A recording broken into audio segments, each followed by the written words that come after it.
அமைதி பூங்கான்னு சொன்னாங்க. அதெல்லாம் இப்ப எங்க போச்சுன்னு தெரியல. இந்த பூங்காவே நாறுது, தமிழகமே நாறுது. அமைதிங்கிறது மனசு ஆழத்துல இருந்து வரணும். அது மனசு ஆழத்துல இருந்து வரணும்னா குடும்பம் நல்லா இருக்கணும். இப்ப எல்லா குடும்பத்திலயும் கஞ்சா, எங்க பார்த்தாலும் குடி போதை, எங்க பார்த்தாலும் கலாச்சார சீர்கேடு. இப்போ ஒரு பொண்ணு அவ்வளோ பெரிய இன்ஸ்டிடியூஷன், அது அண்ணா யூனிவர்சிட்டி, ரொம்ப பாதுகாப்பான இடம் அப்படின்னு கொண்டு போய் அவங்க அப்பா கொண்டு தான் சேர்த்திருப்பாங்க. அங்கேயே போட்டு அவளை சீரழிச்சிருக்காங்க. தமிழக அரசு என்ன பண்ணுது? இந்த அமைதி பூங்கா எண்ணி போச்சு.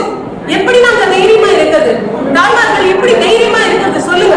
தாய்மார்கள் பசங்க பத்தி நினைக்கிறது மட்டும் இல்ல, பெண்கள் எல்லாருமே கிழவியில இருந்து கை குழந்தை வரைக்கும் சீரழிக்கிறீங்களே, இதுதான் இந்த அரசினோட சாதனையா?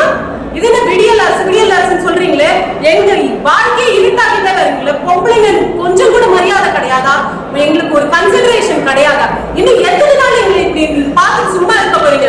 உங்க ஆட்களே தான், உங்க கட்சியில இருக்கக்கூடியவங்களே தான் போய் இந்த மாதிரி சீரழிக்கிறாங்கன்னு தெரிஞ்சோ, கஞ்சா விற்கிறாங்கன்னு தெரிஞ்சோ, அவங்க நீங்களே வந்து விடாத ஒரு தாலி இருக்கிறதெல்லாம் பண்றீங்களே. நான் கேட்கிறேன், தாலி இருக்கிறதெல்லாம் பண்றீங்கல்ல, பொம்பளைங்களுக்கு அது வேணுமா வேண்டாமா கேட்காம நீங்களே போய் பண்றீங்களே. பொம்பளைங்களுக்கு இது வேணும், எங்களுக்கு கம்ப்ளீட்டா எங்களுக்கு செக்யூரிட்டி